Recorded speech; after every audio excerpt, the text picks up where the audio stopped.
त्यो जमाना थियो अडियो क्यासेटको, जमाना थियो साङ्गीतिक ब्यान्डको, जमाना थियो मङ्गोलियन हार्टको र जमाना थियो राजु लामाको।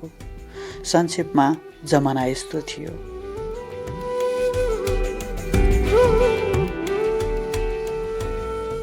सहर, चोक, गल्लीका पान पसल जस्तै भरिभराउ बजार हुन्थ्यो अडियो क्यासेटको। ए र बी साइडमा औसत 4को दरले 8वटा गीत त्यसभित्र कैद हुन्थे। एक प्रतिको मूल्य 40 देखि 80 रुपियाँसम्म। हिट गीतको क्यासेटलाई 80 पर्थ्यो। ठिकठिकैको क्यासेट 40मै पाइन्थ्यो। क्यासेट प्लेयर टेप रेकर्डरमा राखेर एउटै क्यासेट फर्काई दोहोऱ्याई तेह्राई सुन्ने गरिन्थ्यो। घर घरमा क्यासेट जतनका साथ सजाइन्थ्यो, एकमाथि अर्को खापेर। रेडियोमा कान थापेर बस्नुपर्ने बाध्यतालाई क्यासेट प्लेयरले किनारा लगाउँदै थियो।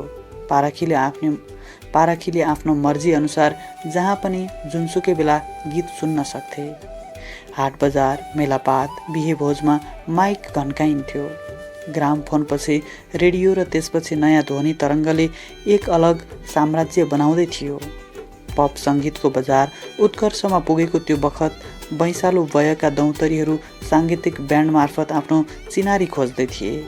नेपथ्य, कन्दरा, ब्रुसिस, द एक्स, 1974 एडी, द अग्लिज, कबवेब, आस्था जस्ता ब्यान्डहरूको मधुर ध्वनिमा तन्नेरी पुस्ता झुमिरहेका थिए।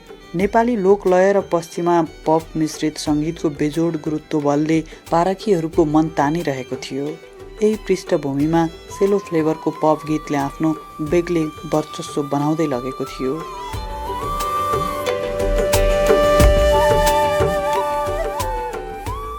एउटा साङ्गीतिक समूह देखा पर्छ, मङ्गोलियन हार्ट। नतानु त तानु लाग्ने बादल पारीको देशबाट ओइ नाना गाउँदै। कहीँ रोमाञ्चकता त कहीँ प्रेम विरहको भाकाले युवा मनलाई झट्ट स्पर्श गर्छ। क्यासेट बजारको लस्करमा थपिन्छ मङ्गोलियन हार्ट भोल्युम 1, 2, 3, 4, 5, 6 अनि 7। त्यस्ताका नेपाल टेलिभिजनबाट एकाध साङ्गीतिक कार्यक्रम प्रसारण हुन्छ। राजु लामाहरू त्यहीँ झलकझुलुक देखिन्छन्। यी गायकलाई आफ्नै घर आँगनमा प्रत्यक्ष हेर्न सुन्न उत्सुक छन् असङ्ख्य युवा प्रशंसक। यससँगै सुरु हुन्छ मङ्गोलियन हार्टको स्टेज यात्रा। स्टेज अघिल्तिर उभिएर स्वरमा स्वर मिलाउनेहरूदेखि अटोग्राफ लिन आतुर प्रशंसकहरूको घेरा बाक्लिँदै जान्छ। म्युजिक अवार्ड उचाल्ने उपक्रम अरू तीव्र हुन्छ अनि युग सुरु हुन्छ मङ्गोलियन हार्टको।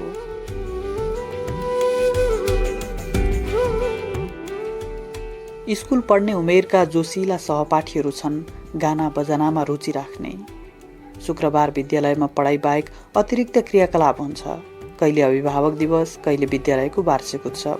यस्तो मौका उनीहरू हमेसै छुटाउँदैनथे। गिटार बजाउँछन्, स्वर खिपेर भाका हाल्छन्। कक्षा 8को कुरा हो। कोही बौद्ध बस्छन्, कोही सामाखुसी। सङ्गीतको लयले भने उनीहरूलाई एकै लहरमा उभ्याइदिन्छ। चाडपर्वमा भेला भएर रमझम गर्छन्। तिहार आउँछ, देउसी भैलोको माहौल सुरु हुन्छ। देउसी भैलोमा गाउनकै लागि उनीहरूले एउटा समूह बनाउँछन्। साङ्गीतिक समूहको नाम जुराउँछन् मङ्गोलियन हार्ट। यसमा सम्मिलित हुन्छन् राजु लामा सहितका आधा दर्जन सहपाठी। चन्द्र गुरुङ, बसन्त गुरुङ, राजकुमार थापा, देव गुरुङ। सामा खुसीमा बस्ने चन्द्र गुरुङका दाई र भेना गिटारका उस्ताद। उनीहरूले सिकाउँछन् चन्द्रलाई गिटार बजाउन, चन्द्रले राजुलाई अनि उनले अरूलाई।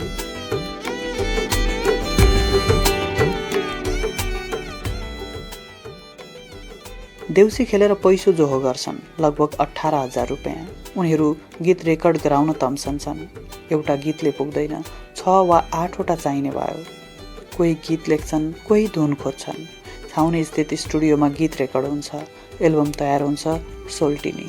तर सोल्टिनीले खास तरङ्ग पैदा गर्न सक्दैन। फगत पुरा हुन्छ एल्बम निकाल्ने रहर। यद्यपि उनीहरूको साङ्गीतिक यात्राको लय टुट्दैन। ब्यान्ड प्रतिस्पर्धामा भाग लिन्छन्, स्टेजमा उक्लिन्छन्, मेला उत्सवमा पुग्छन्। यस्तैमा एक ब्यान्ड प्रतिस्पर्धाको उपाधि जितेपछि उनीहरूको लागि म्युजिक नेपालको ढोका खुल्छ। म्युजिक नेपालले जिम्मा लिन्छ रेकर्डिङ गरिदिने, क्यासेट निकाल्ने, बजारमा पुर्याउने, प्रचार प्रसार गर्ने। आफैले तयार गरेको र अन्यबाट लिएको 9वटा गीत रेकर्ड हुन्छ। एल्बम निस्कन्छ मङ्गोलियन हार्ट। यति बेला सरस्वती दाइना हुन्छन्। जताततै गीत घन्कन्छ, बजारमा क्यासेटको माग बढ्छ।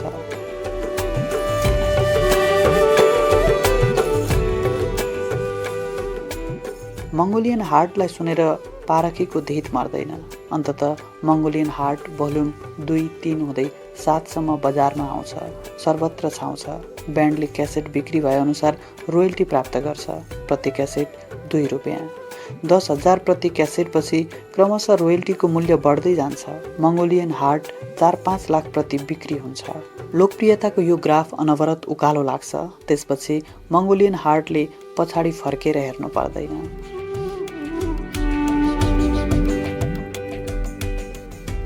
मङ्गोलियन हार्टमा स्पन्दन भर्ने पात्र हुन् राजु लामा।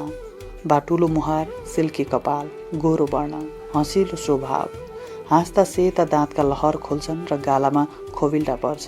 मृदुल, मिजासिला अनि मग्न अर्थात् राजु लामा। गायक बन्नु अघि उनी के थिए? एउटा साधारण बालक। लेकबाट सहर ओर्लेको एक निर्दोष मन। साँगाको गल्छीबाट उपत्यका प्रवेश गरिरहँदा उनको आँखामा रङ्गीन सपना थिएन।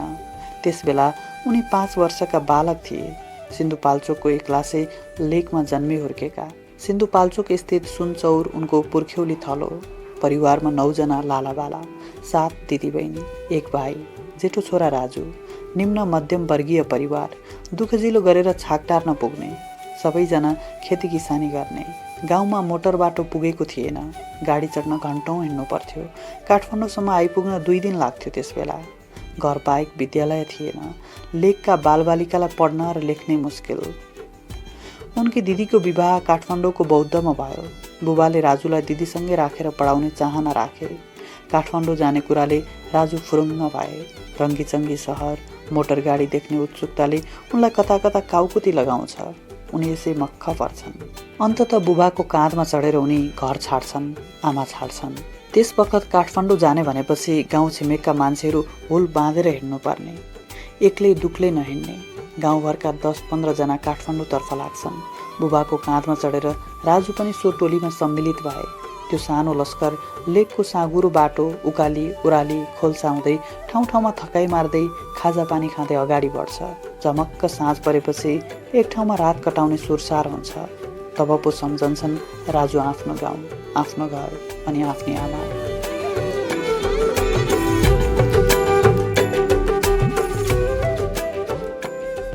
आमाले के गर्दै होलिन् सम्झेर राजुलाई रुन मन लाग्छ।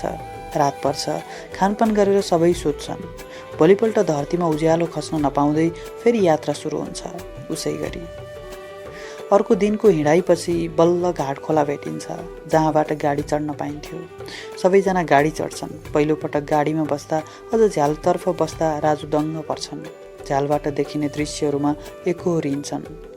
बाहिर देखिएका रुखहरू बिस्तारै पछाडितर्फ दौडिन थाल्छन्। खोला बाटो क्रमशः पछाडि छाडिन्छ अनि देखा पर्छ समतल सहर, खचाखच घरहरू, मान्छे नै मान्छे, यत्र तत्र गाडीहरू, हो हल्ला भिडभाड। पहिलोपटक काठमाडौँ देख्दाको धमिलो स्मृति बाँकी छ। राजु सम्झन्छन् त्यो पुरानो बस पार्क अनि बौद्ध। त्यो बेला सबै कुरा मेरो लागि अनौठो थियो। राजुलाई बौद्ध स्थित दिदीको घरमा छाडेर बुबा गाउँ फर्कन्छन्। सहरको रमझममा हेलमेल हुन राजुलाई सहज थिएन।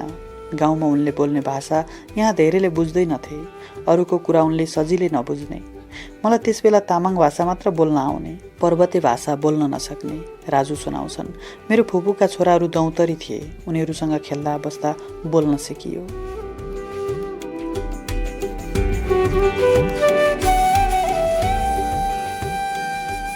बौद्ध आसपास खुला ठाउँ थियो। टाढा टाढासम्म खेतका फाँटहरू देखिने। त्यहीँ टोलभरका केटाकेटी भेला हुने, उन्मुक्त भएर खेल्ने। लेकको घरमा जस्तो यहाँ दुःख थिएन। स्वाद फेरेर खान र सुकिलो लगाउन पुग्ने, तर सम्पूर्ण रूपमा पुगिसरी पनि थिएन। प्राथमिक तहको विद्यालय थियो बौद्ध बोर्डिङ। राजुलाई त्यहीँ भर्ना गरियो। बौद्ध आसपासका धेरै विद्यार्थी त्यहीँ पढ्थे। राजु बिस्तारै घुलमिल हुन पढ्न थाले। जाडो महिनामा मात्र छुट्टी हुन्थ्यो, राजु सम्झन्छन्। त्यसबेला घर जान पाइन्थ्यो। ढुक्कले 1-2 महिना घर बसिन्थ्यो। घर छाडेर काठमाडौँ फर्कन भने एकदमै नरमाइलो हुन्थ्यो। काठमाडौँ आएपछि उनलाई घरको, आमाको औधी याद आउँथ्यो।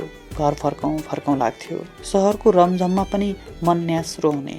तर रहँदा बस्दा उनी त्यही परिवेशमा रमाउन थाल्छन्। साथीहरू थपिँदै जान्छन्। विद्यालयमै रमझम हुन्छ। कोही नाच्छन्, कोही गाउँछन्, कोही ख्यालटट्टा गर्छन्। राजु गाउने बजाउने कित्तामा लाग्छन्।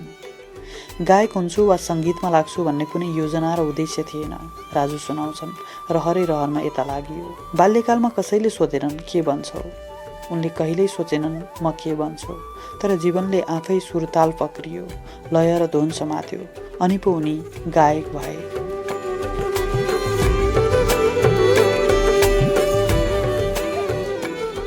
जति बेला गीती क्यासेटको युग थियो त्यति बेला राजु लामा थिए। त्यसपछि सङ्गीतको ट्रेन्ड र बजार फेरिँदै गयो। सिडी प्लेयर हुँदै औँलाभरको डिभाइसमा समेटिएको सङ्गीत बजार एउटा तुफानी परिवर्तनबाट गुज्रियो। यो उतार चढावले थुप्रै गायक स्रष्टालाई गुमनाम बनाइदियो। राजु लामा अनि मङ्गोलियन हार्ट पनि त्यसबाट अपवाद रहेन। क्यासेट युगको पटाक्षेपसँगै लाखापाखा लागेको मङ्गोलियन हार्ट अहिले फेरि तङ्ग्रिएको छ। हिमालयन टेलिभिजनबाट प्रसारण हुने द भोइस अफ नेपालबाट उनले आफूलाई नवीकरण गरेका छन्। गीत रेकर्डिङ र कन्सर्टले गति लिएको छ। यससँगै राजु आफ्नो छुट्टै पारिवारिक संसारमा पनि रमाइरहेका छन्। अमेरिकामा उनकी जीवनसाथी र सानी छोरी छिन्। राजु कहिले काठमाडौँ त कहिले अमेरिकामा ओहोरदोहोर गरिरहन्छन्। मुड चल्दा घुम्न निस्कन्छन्। घुम्नु उनको सोख हो। बेपरवाह निष्फिक्री पैदल यात्रा गर्दै कहिले हिमाली टाकुराको नजिक पुग्छन्, कहिले भिरालो गल्छीहरूमा। यो अविच्छिन्न यात्रा जारी छ उनको गायकी जस्तै।